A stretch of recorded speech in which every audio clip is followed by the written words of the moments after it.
저는 오늘 이 아침에 마태복음 19장 젊은 부자 관원에 대한 말씀을 생각해 보겠습니다. 마태복음 19장 16절부터 22절의 말씀을 제가 봉독해 드립니다. 어떤 사람이 주께 와서 가로되 선생님이여 내가 무슨 선한 일을 하여야 영생을 얻으리이까? 예수께서 가라사대 어찌하여 선한 일을 내게 묻느냐? 선한 이는 오직 한 분이시니라. 내가 생명에 들어가려면 계명들을 지키라. 가로되 어느 계명이뇨까? 예수께서 가라사대 살인하지 말라, 간음하지 말라, 도둑질하지 말라, 거짓 증거하지 말라. 내 부모를 공경하라, 내 이웃을 내 몸과 같이 사랑하라 하신 것입니다. 그 청년이 가로되 이 모든 것을 내가 지켰사오니 아직도 무엇이 부족하니까? 예수께서 가라사대 내가 온전하고자 할진대 가서 내 소유를 팔아 가난한 자들을 주라. 그리하면 하늘에서 보화가 내게 있으리라. 그리고 와서 나를 쫓으라 하시니 그 청년이 재물이 많으므로 이 말씀을 듣고 근심하며 가니라. 오늘 같은 말씀이 그 마가복음에도 있고 누가복음에도 있는데 거기에는 이제 한 말씀이 더 추가되어 있어요. 너에게 한 가지 부족한 것이 있다라는 말씀이 있습니다.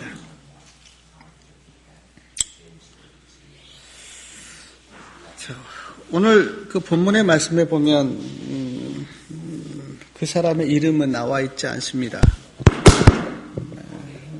누구인지는 잘 모르겠는데 그러나 한 사람이 예수님께 왔습니다. 말씀을 종합해서 볼 때 그 사람이 청년이었다고 하는 것을 알게 되고요. 또한 재물이 많은 부자였습니다. 누가복음 18장 18절에 보면 그 사람이 관원이었다 그렇게 기록되어 있습니다. 관원. 관원은 높은 정부의 관리인데 젊은 청년이 관원이 된 것을 보면 아마 이 사람은 유능하고 똑똑했던 것 같습니다. 청년이었고 부자였고 관원이었던 이 사람이 16절에 보니까 예수님께 와서 묻습니다. 내가 무슨 선한 일을 하여야 영생을 얻으리까? 마가복음이나 누가복음에는 내가 무엇을 하여야 영생을 얻으리까라고 되어 있습니다.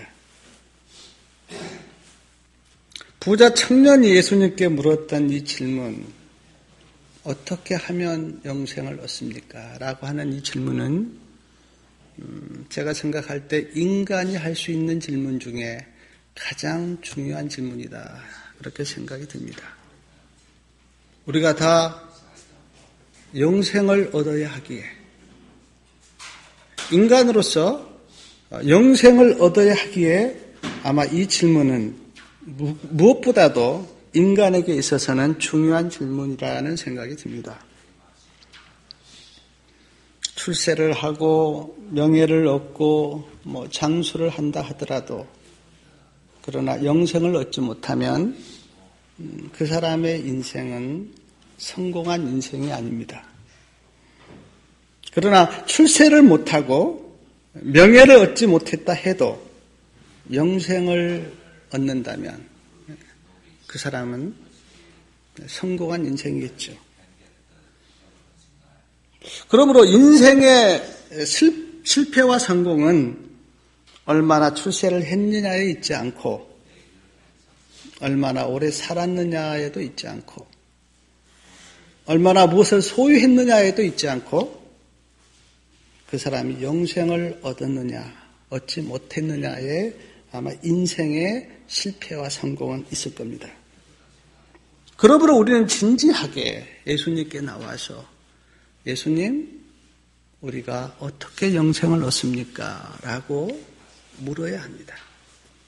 물으면 예수님께서 대답할 거고 또 성경에서 우리에게 그 대답을 주실 겁니다. 내가 무슨 선한 일을 하여 영생을 얻으리까라고 묻는 부자 청년에게 17절에 보니까 예수님께서 이렇게 대답하십니다. 예수께서 가라사대 어찌하여 선한 일을 내게 묻느냐? 선한 이는 오직 한 분이십니다. 이 예수님의 대답은 부자 청년의 마음을 꿰뚫어 보시고 하신 그런 말씀이세요. 그러면서 부자 청년에게 이렇게 말씀하십니다. 내가 생명에 들어가려면 계명들을 지키라. 이 말씀에 부자 청년이 이렇게 이제 묻습니다. 어느 계명입니까?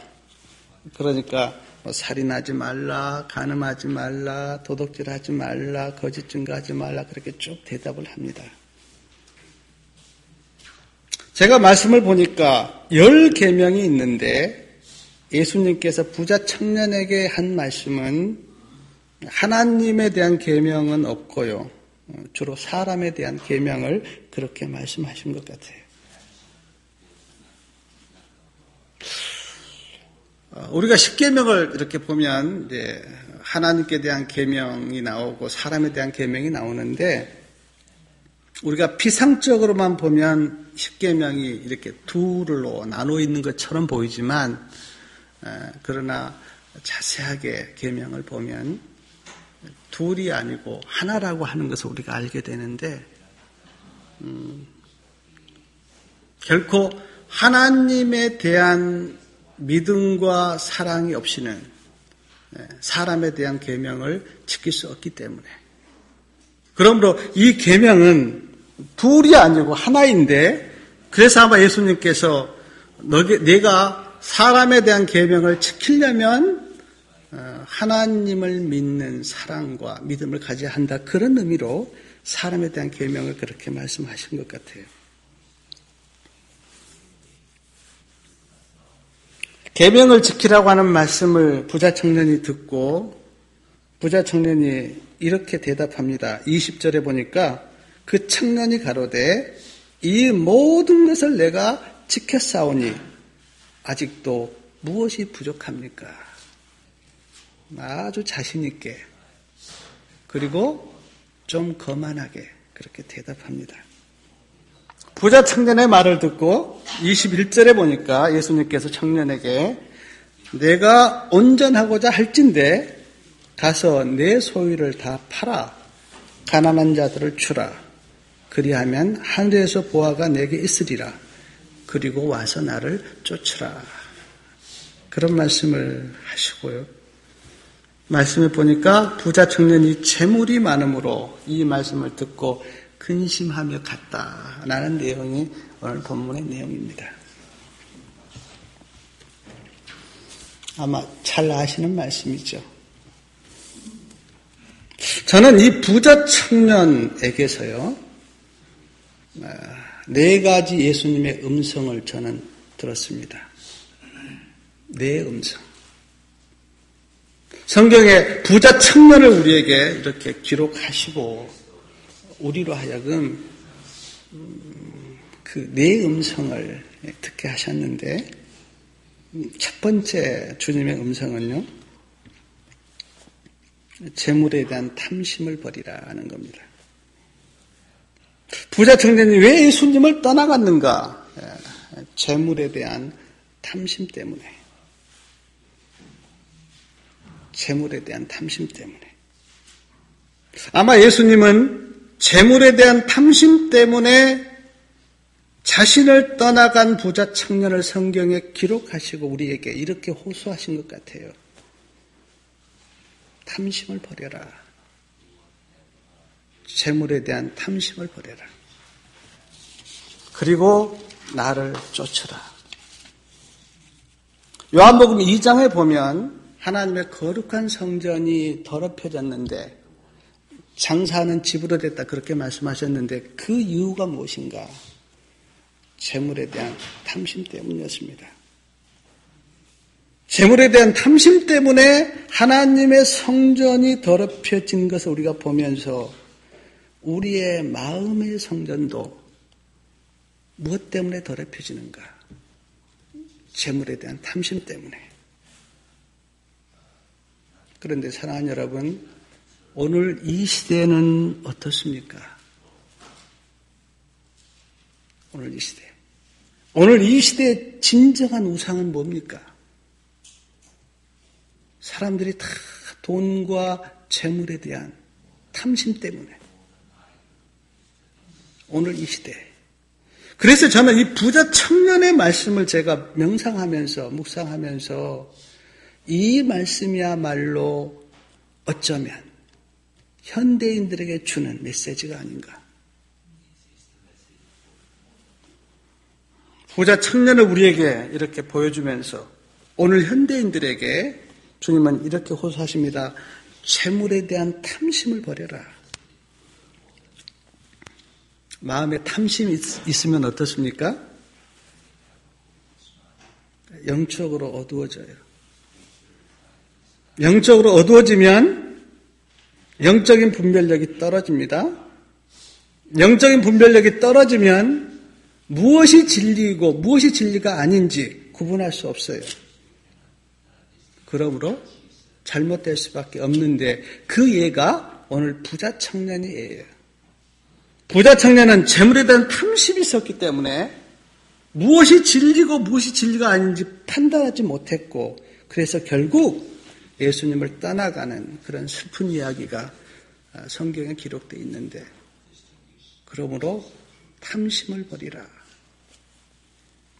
저는 시대소망 523페이지에 이런 말씀을 제가 보았는데 예수님의 초청에 아니야라고 말한 청년의 말이 무엇을 의미하는지 깊이 생각해 보아라. 부자 청년이 아니요라고 대답하고 떠나갔습니다. 근데 그 거절이 무엇을 의미했는지 생각해 보아라.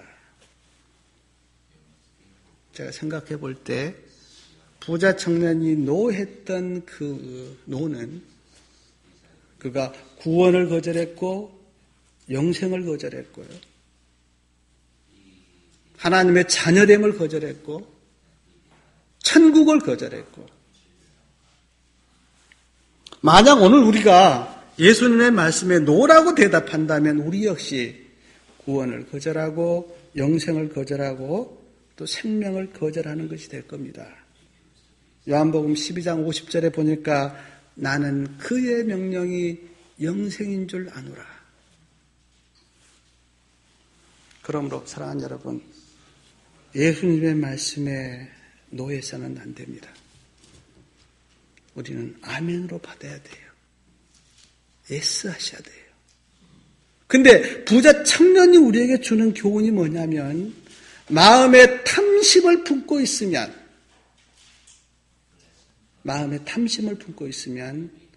예수님의 말씀에 우리가 예스할 수 없다는 거예요. 마음에 탐심이 있으면. 재물에 대한 탐심을 가지고 있으면 예수님께서 말씀하실 때 그 말씀에 예스할 수 없고 노할 수밖에 없다고 하는 것이 부자 청년의 예예요. 왜 그렇습니까?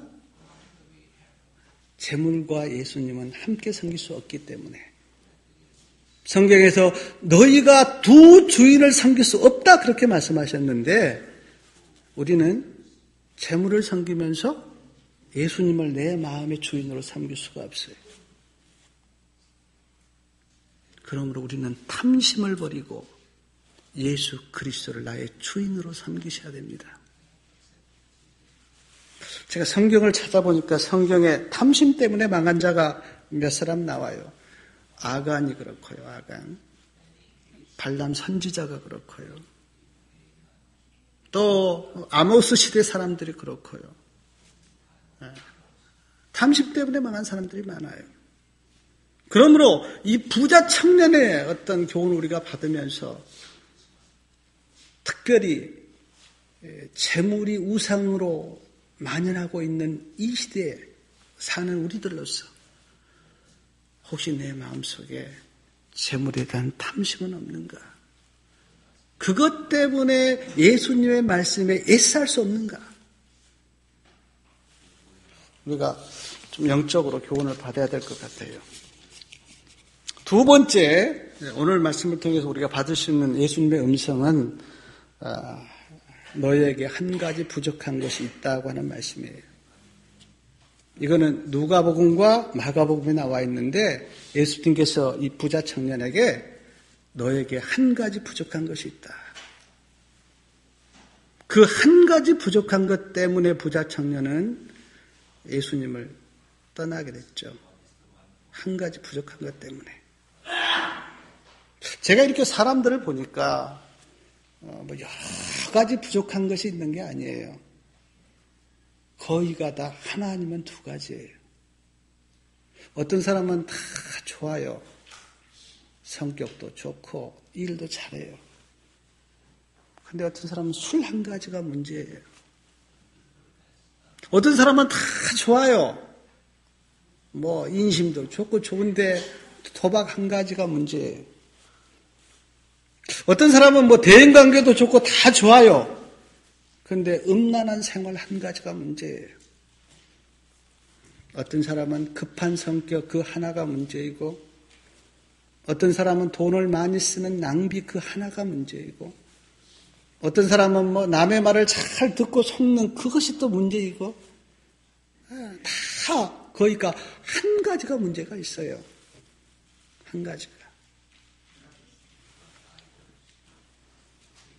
근데 사랑하는 여러분, 이 세상에는 두 부류의 사람들이 있는 것 같아요. 그 한 가지 부족한 것 때문에 인생을 망치고 실패한 인생을 사람들이 있는가 하면 어떤 사람들은요, 한 가지 그 부족한 것 때문에 예수님 앞에 나온 사람들이 있어요. 모든 사람들이 다 부족한 것이 있는데, 그러나 어떤 사람은 그 한 가지 부족한 것 때문에 실패한 인생을 사는 사람이 있고, 어떤 사람은 그 한 가지 부족한 것 때문에 그것 때문에 예수님께 나온 사람이 있어요. 어떤 사람은 질병 때문에, 어떤 사람은 자녀 문제 때문에, 어떤 사람은 사업에 실패해서, 어떤 사람은 내 성격이 너무 안 좋아서 그 한 가지 부족한 그것 때문에 예수님께 나와서 예수님을 만나고 은혜를 받고 사는 그런 사람이 있다고요. 저도 마찬가지예요. 제가 실패하지 않았다면, 모든 게 다 잘 됐다면 아마 예수님 안 믿었을 것 같아요. 실패를 경험하고 부족한 것을 느끼면서 내가 예수님이 필요하다고 하는 것을 내가 느꼈고, 그래서 주님 앞에 나왔어요, 저도. 그래서 예수님은 오늘 한 가지 부족한 것을 가지고 있는 인생들에게 이렇게 호소하신 것 같아요. 너희가 한 가지 부족한 것 때문에 인생을 망치지 말라. 그것을 가지고 내게로 나오라. 그러면 내가 그 부족한 그것을 채워줄 거다. 목마르십니까? 인생에? 목마른 그것을 가지고 나오십시오. 예수님께서 생수를 주십니다. 굶주리십니까? 영적으로? 주님께 나오십시오. 주님께서 생명의 떡을 주십니다. 마음이 불안하십니까? 주님께 나오십시오. 안식을 주십니다. 근심이 있고 걱정이 있습니까? 주님께 나오십시오. 주님께서 평안을 주십니다. 주님은 우리에게 말씀하시기를 부족한 것이 있느냐? 그러면 그것을 가지고 내게로 나오라. 내가 너를 치유하시고 채워주시고 위로해 줄 거다. 근데 부자 청년은 그렇지 못했어요. 한 가지 부족한 그것이 주님께 나오는 축복의 도구로 삼았으면 좋았는데 부자 청년은 그렇지 못했어요. 그냥 한 가지 부족한 그것 때문에 예수님을 떠나버렸어요. 여러분, 사랑하는 여러분, 저나 우리 성도님들 다 부족한 게 있습니다. 그러나 문제는 부족한 그것을 내가 어떻게 취급하는가? 주님께 가지고 가서 주님을 만나는 통로로 내가 그것을 삼을 수도 있고, 아니면 그것 때문에 불평하면서 인생을 불행으로 사는 수도 있는데, 오늘 우리는 아마 여기에 계신 성도님들은 그 한 가지 부족한 그것 때문에 주님께 나와서 더 많은 은혜와 축복을 받았던 그런 어떤 케이스가 아닌가. 저는 감사를 드립니다.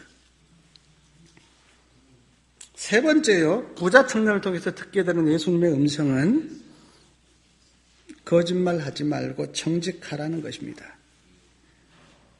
부자 청년은 계명을 지키지 못했습니다. 분명하게요. 근데 내가 다 계명을 지켰다고 거짓말했어요.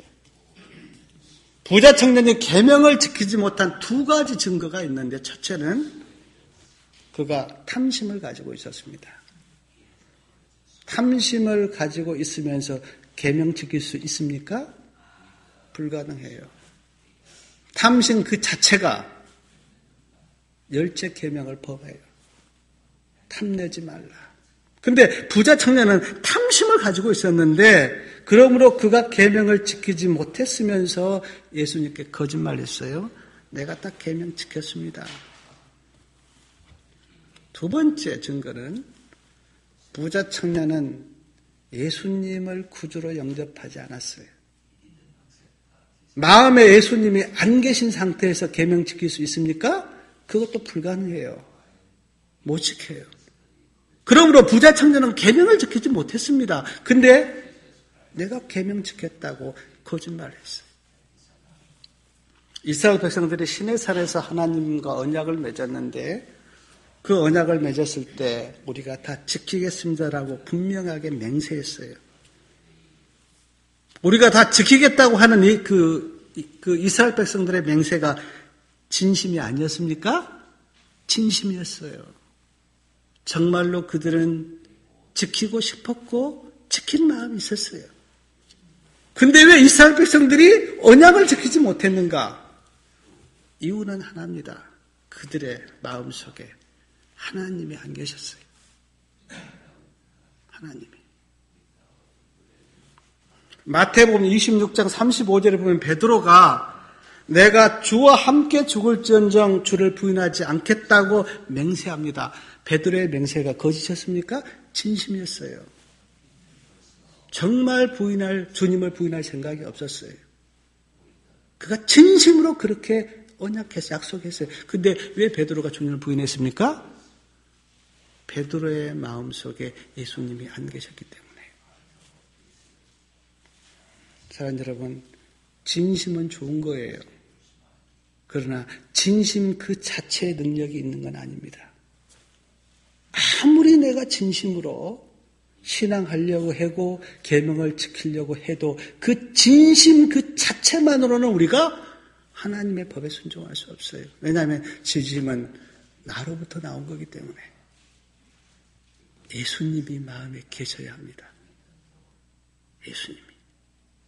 예수님이 안 계시면 누구도 맹세하고 진심으로 장담하고 언약해도 하나님의 말씀을 지킬 수 없다고 하는 게 성경의 진리인데, 지금 부자 청년이 그 상태입니다. 탐심을 가지고 있었고요. 예수님이 마음에 안 계셨어요. 그러므로 부자 청년은 하나님의 계명을 지킬 수 없었는데, 그가 부자 청년이 나는 다 계명 지켰다고 거짓말한 거예요. 예수님께서 가장 싫어하는 것이 거짓말입니다. 거짓말 싫어하세요. 못 지켰으면 못 지켰다고, 내가 못 지켰습니다라고 정직하게 이야기하면 예수님께서 은혜를 베푸세요. 그리고 지킬 수 있는 길도 가르쳐 주세요. 하나님께서 제가 성경을 볼 때 다윗을 굉장히 좋아하셨어요. 다윗. 근데 다윗이 뭐 죄를 안 지었습니까? 뭐 살인죄도 지었고 간음죄도 지었고 교만죄도 지었고 죄 많이 졌어요. 근데 왜 하나님께서 다윗을 그렇게 좋아하셨는가? 제가 볼 때 하나의 이유가 있는데 다윗은 하나님께서 지적할 때 절대로 변명하지 않습니다. 그냥 내가 잘못했습니다. 그 다윗을 하나님께서는 좋아하시면서 다윗은 내 마음에 합한 자다 그렇게 말씀하셨잖아요. 거짓말하지 않았어요. 정직하게 내가 잘못했습니다. 그거 하나님이 좋아하세요. 만약 우리가 하나님 앞에 정직하지 못하고 부자 청년처럼 거짓말로 하면 우리는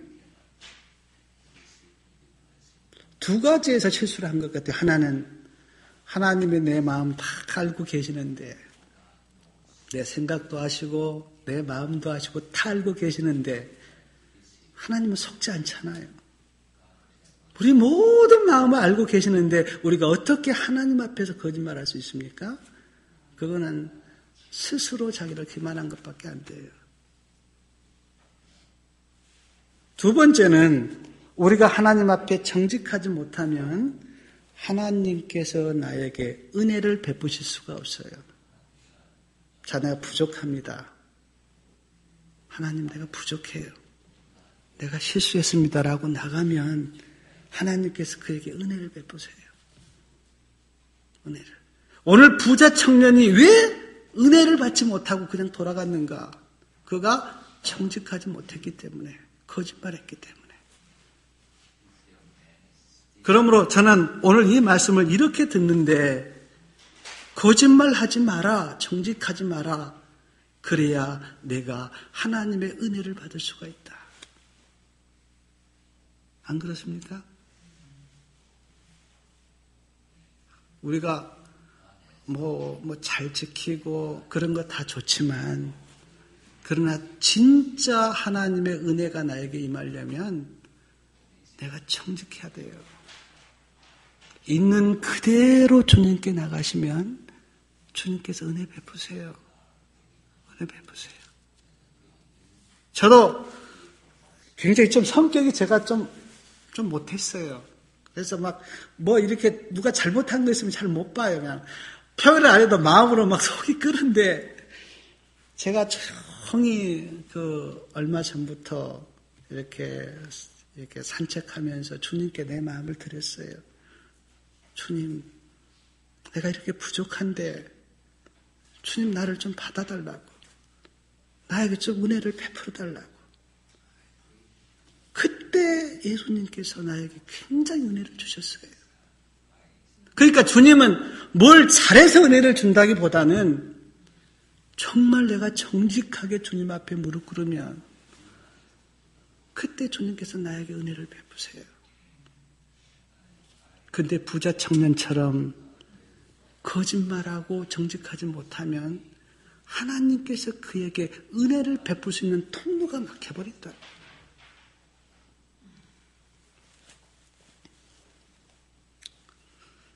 부자 청년을 보면서 우리가 한번 자신을 돌아보고 나는 주님 앞에 얼마나 정직하게 있는 그대로 주님 앞에 무릎 꿇었는가.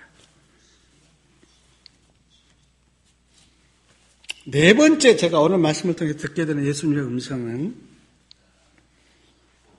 자기를 기만하거나 자기 의를 나타내지 말라는 겁니다. 사랑하는 여러분, 예수님께서 부자 청년에게 내가 생명에 들어가려면 계명들을 지키라 그렇게 말씀하셨습니다. 이때 부자 청년이 어떻게 대답해야 합니까? 이때 내가 생명에 들어가려면 계명들을 지키라 그렇게 말씀하셨는데 이때 부자 청년이 어떻게 대답해야 합니까? 만약 부자 청년이 예수님 맞습니다. 생명에 들어가려면 계명들을 지켜야 하는 건 맞습니다. 그러나 나에게는 계명을 지킬 능력이 없습니다. 그래서 예수님이 필요합니다. 내가 계명을 못 지켰는데 내가 계명을 지킬 수 있도록 주님 내 안에 들어오셔서 나에게 능력을 주십시오라고 그렇게 대답했다면 아마 큰 축복을 받았을 거예요. 근데 부자 청년은 그렇게 대답하지 않았어요. 자기를 스스로 기만해버렸어요. 자, 시대소망 519페이지에 보면 이런 말씀이 있는데 하나님의 계명을 지켰다는 청년의 주장은 기만이었다.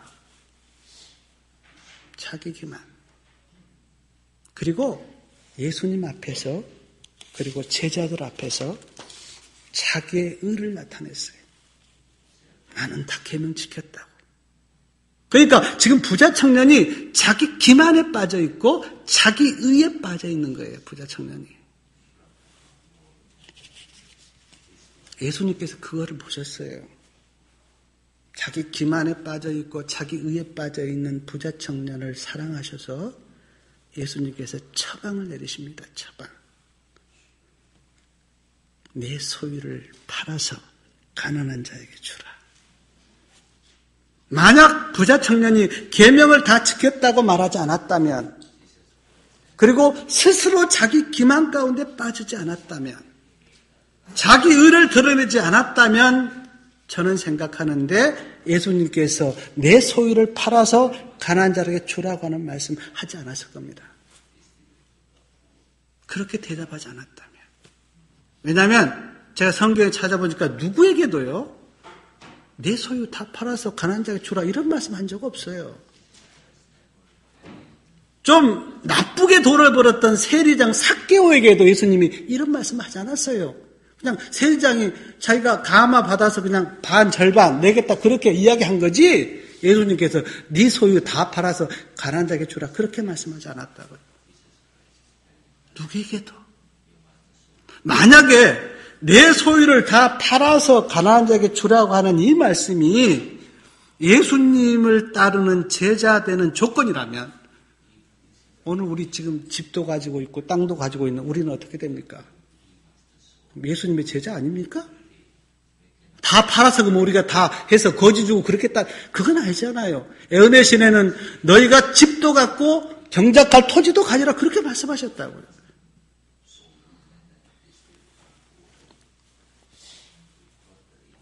그러므로 내 소유를 다 팔아서 가난한 자에게 주라고 하는 예수님의 말씀은 자기 기만에 빠져 있고 자기 의에 빠져 있는 부자 청년을 치료하기 위한 처방이었어요. 처방. 자, 시대소망 518페이지 이런 말씀이 있는데 예수님은 부자 청년에게서 자기가 선하다고 하는 그런 사고방식을 뽑아내고자 하셨다. 지금 부자 청년은 나는 선해, 나는 의로워. 그 사고방식을 뽑아내고자 예수님께서 이 처방을 내리신 거예요. 이 처방. 만약 부자 청년이 정직하게 그 예수님의 말씀 앞에 자기 자신을 비춰봤다면요. 아마 부자 청년은 두 가지를 깨달았을 거예요. 아, 내 안에 탐심이 있었구나. 내 안에 탐심이 있었구나. 그리고 나는 기만에 빠졌고 자기 의에 빠져 있구나 하는 것을 이 말씀 앞에서 정직하게 깨달았을 거예요. 지금 예수님께서 부자 청년의 마음을 시험하기 위해서 소유 팔아서 가난한 자에게 줘봐라 그렇게 말씀하셨는데 이 말씀 앞에 부자 청년이 정직하게 자신을 돌아봤다면 자기 마음속에 있는 탐심과 자기 의와 자기 기만을 알게 되었을 겁니다. 근데 불행하게도 부자 청년은 이 말씀 앞에 정직하게 자신을 보여보지 않고 그냥 가버렸죠. 근심하면서. 참 슬픈 일이에요. 성경에 보면 부자 청년과 같이 자기 의와 자기 기만에 빠진 사람들이 나오는데 예수님 당시의 종교 지도자들 자기 기만에 빠져 있었어요. 그래서 예수님께서 어떤 말씀을 하셔도 그들이 듣지 않았습니다. 자기 기만에 빠져 있었기 때문에 나는 옳아, 나는 잘했어, 나는 옳아, 나는 잘했어라고 하는 자기 기만에 빠져 있는 사람은 누가 이야기해도 듣지 않아요. 누가. 말라기 시대 백성들을 보니까 말라기 시대 백성들은 자기 기만에 빠져 있어요. 그래서 예수님께서 내가 너를 사랑했다. 어떻게 대답하냐면 언제 우리를 사랑하셨습니까? 기만에 빠져 있기 때문에 몰라요. 너희가 더러운 떡을 단에 드렸다. 언제 우리가 더러운 떡을 단에 드렸습니까? 너희가 11조 안 바쳤다. 언제 우리가 11조 안 바쳤습니까? 자기 기만에 빠지면. 예수님께서 자기 기만에 빠져있는 부자 청년을 치료하기 위해서 치료약을 주셨는데 그 치료약을 받았으면 나는 지금 기만 가운데 있다고 하는 깨달았을 것인데 그러나 부자 청년은요. 그 치료약 자체도 받지 않았어요. 자, 계시록 3장에 보면 라오디게 백성들이 나옵니다. 기만에 빠져 있었어요. 그들을 치료하기 위해서 예수님께서 치료약을 주시잖아요. 안약을 사라. 의의 흰옷을 사라. 근데 그들은 기만에 빠져 있기 때문에 그것조차도 몰라요. 그래서 가장 예수님께서 고치기 힘든 사람이 누구인가? 자기 기만에 빠진 사람들. 자기 의에 빠진 사람들. 정말 죄인이면서 내가 죄인이라고 하는 것을 아는 사람들은 가능성이 있어요. 왜냐하면 약을 받기 때문에 치료제를. 그런데 치료제를 거절한 사람은 자기 기만에 빠지면 치료약을 거절하는데 지금 부자 청년이 그 상태예요. 기만에 빠져 있는데 기만에 빠진 부자 청년을 사랑하셔서 예수님께서 구원하기 위해서 치료약을 쓰셨는데 그 치료약조차도 지금 부자 청년은 거절해버립니다.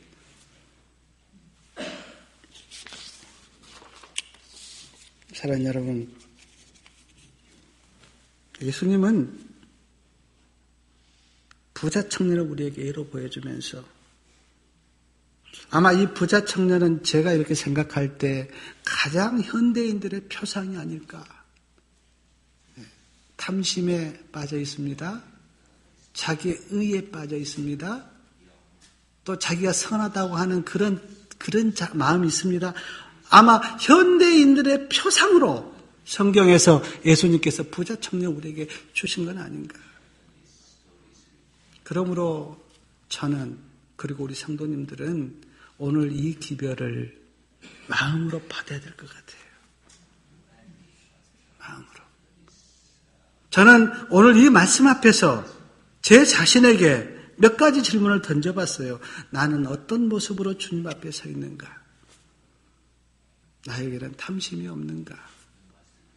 한 가지 부족한 나에게 있는 그것, 성격적인 거든 아니면 어떤 것, 그것을 나는 오늘 주님 앞에 어떻게 가지고 가서 치료함을 받았는가? 나는 예수님 앞에서 정직하게 서 있는가? 있는 그대로. 자기 의와 자기 기만에 빠져 있는 것은 아닌가? 이것이 예수님께서 부자 청년을 우리에게 보여주시면서 하신 예수님의 음성이세요. 음성. 이 음성을 이 아침에 듣게 되시기를 바랍니다. 이 음성을. 부자 청년을 한 예로 이렇게 모델로 보여주면서 우리에게 호소하시는데 내 안에 탐심은 없는가? 자기 의는 없는가? 나의 기만은 없는가? 나는 주님 앞에 있는 그대로 나가서 하나님의 은혜를 받고 있는가?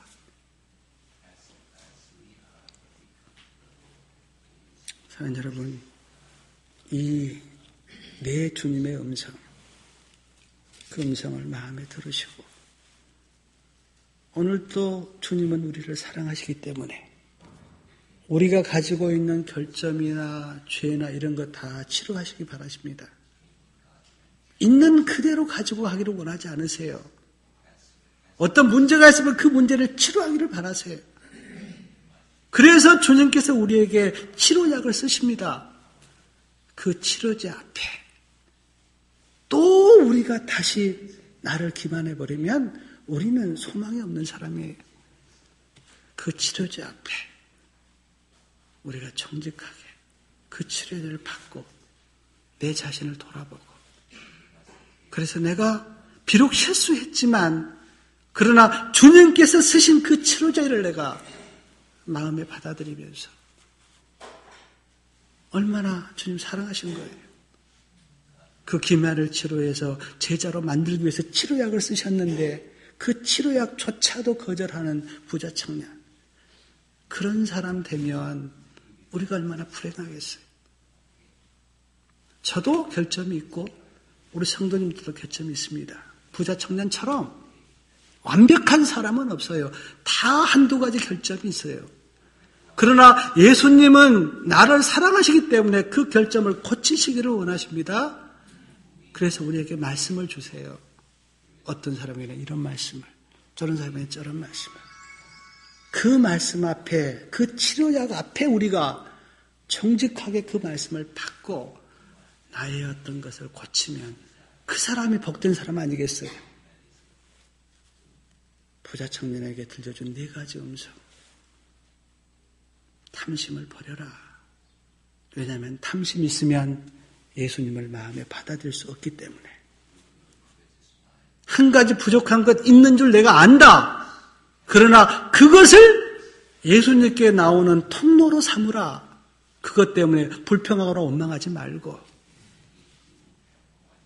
3번째는 정직해라. 자기 모습 감추지 마라. 그러면 내가 너에게 은혜를 베풀 거다. 은혜를. 4가지. 4번째. 자기 의에 빠지지 말고 자기를 기만하지 마라. 이 4가지 음성을 아침에 듣고 오늘 또 주님 앞에서, 주님의 은혜 가운데서, 주님의 말씀 안에서 주님과 함께 동행하는 그런 삶을 사시기를 바라면서 오늘 말씀을 마치겠습니다.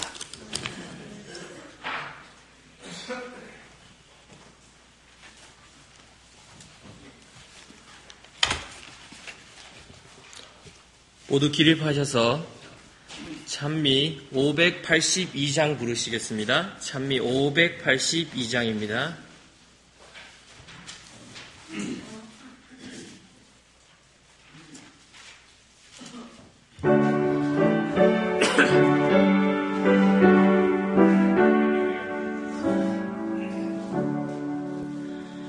아무데나 예수 나를 이끌면, 아무데나 예수 따라가려네. 예수같이 아니 가며 나갔고, 항상 주와 함께 가면 겁없네. 아무데 가든지 두려움 없겠네. 아무데나 주와 함께 가려네. 주와 함께 가면 괴로움 없겠네. 다른 친구 떠나가도 주 있네. 가는 길이 위태하고 험하나 주와 함께 가면 기쁨이 있겠네.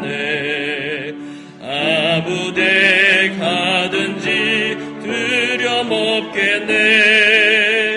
아무데나 주와 함께 가려네. 어두운 그늘 땅에 내려 덮일 때 같이 계시 말고 잘 자네. 어두운 밤이 다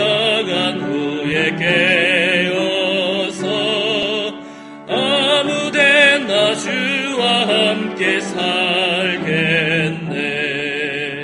아무데 가든지 두려움 없겠네. 아무데 나 주와 함께 가려네. 다 같이 무릎 꿇고 기도하시겠습니다.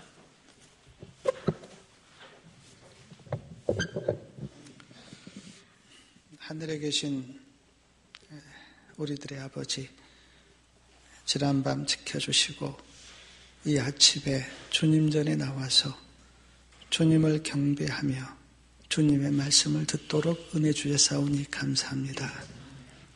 부자 청년이 어떤 상태로 주님께 나와서 또한 떠나갔는지 우리가 마음에 깊이 새기고 이런 슬픈 일이 우리에게 없도록 주님 은혜 내려 주시옵소서. 부자 청년을 주님께서 사랑하셔서 그를 고치시기를 원하셨고 그에게 치료제를 주셨지만 그러나 부자 청년은 그것조차도 거절했습니다. 주님은 오늘 우리에게도 치료제를 주셔서 우리를 고치시기를 바라시는데 우리는 어떤 모습으로 주님 앞에 서 있는지 정직하게 있는 그대로 주님께 나아가서 은혜를 받도록 주님 축복하여 주시옵소서. 스스로를 자기가 기만하지 않고 자기 의에 빠지지 않는 그런 사람 되도록 우리에게 도우시고 정말 하나님의 은혜 가운데서 하나님께서 주신 구원의 선물을 믿음으로 받을 수 있는 축복을 내려 주시옵소서. 오늘은 특별히 안식일을 준비하는 금요일입니다. 주님 우리의 마음과 또 모든 것을 정돈해서 주의 안식일을 기쁨 중에 맞도록 도와주시고 우리가 하나님의 백성됨을 감사하고 주님께 영광 돌리도록 주님 축복하여 주시옵소서. 집회가 이제 얼마 남지 않았습니다. 남은 시간도 주님 우리에게 은혜 주시고 늘 주님의 그 기뻐하심과 그 사랑과 그 희생과 그 은혜를 우리가 기억하면서 살도록 도와주시옵소서. 모든 은혜를 감사하며 예수 그리스도의 이름으로 기도 올렸나이다. 아멘.